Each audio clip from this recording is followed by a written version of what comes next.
25 अक्टूबर 2025। आज की स्वास्थ्य ब्रीफिंग में आपका स्वागत है। ये रही खबरें।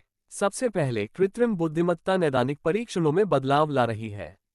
शोधकर्ता अब अभूतपूर्व गति से रोगी डेटा का विश्लेषण करने के लिए कृत्रिम बुद्धिमत्ता (एआई) का उपयोग कर रहे हैं, जिससे विभिन्न रोगों के लिए नए उपचार मार्गों की पहचान करने में मदद मिल रही है।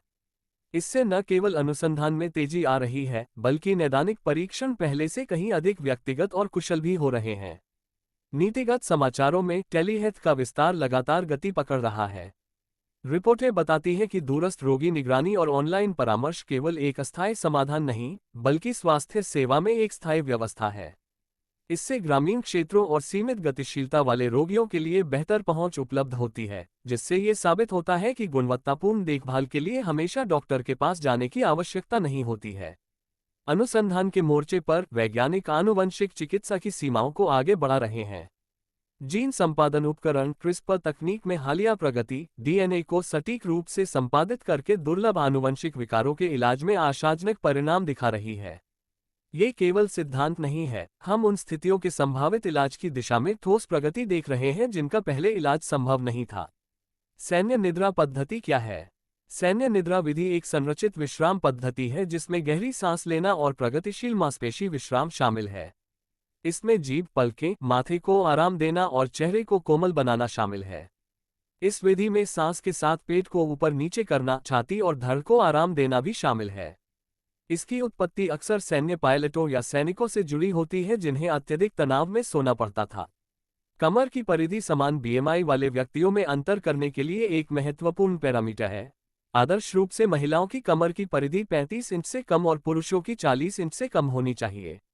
व्यायाम करने वाले युवा व्यक्तियों की मांसपेशियों में वृद्धि होती है। गतिहीन जीवन शैली वाले वृद्ध व्यक्तियों की चर्बी बढ़ती है। बीएमआर के अनुसार मांसपेशियों के व्यायाम से कैलोरी बर्न करने की मात्रा को आक्रामक व्यायाम प्रोटोकॉल द्वारा वसा ऊतक से वसा का उपयोग करके कई गुना बढ़ाया जा सकता है।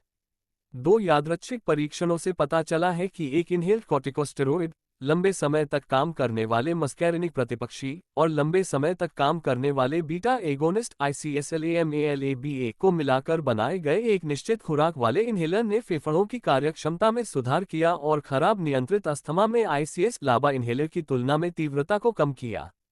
मेडिपेज टुडे। शोधकर्ताओं ने द्वितीय विश्व युद्ध के समय से ही यूनाइटेड किंगडम में चीनी के सीमित सेवन के दीर्घकालिक हृदय संबंधी प्रभावों का अनुमान लगाया है। चीनी के सीमित सेवन की इस अवधि के दौरान प्रारंभिक जीवन 40 वर्ष की आयु के बाद वयस्कता में हृदय संबंधी जोखिमों में कमी से जुड़ा था।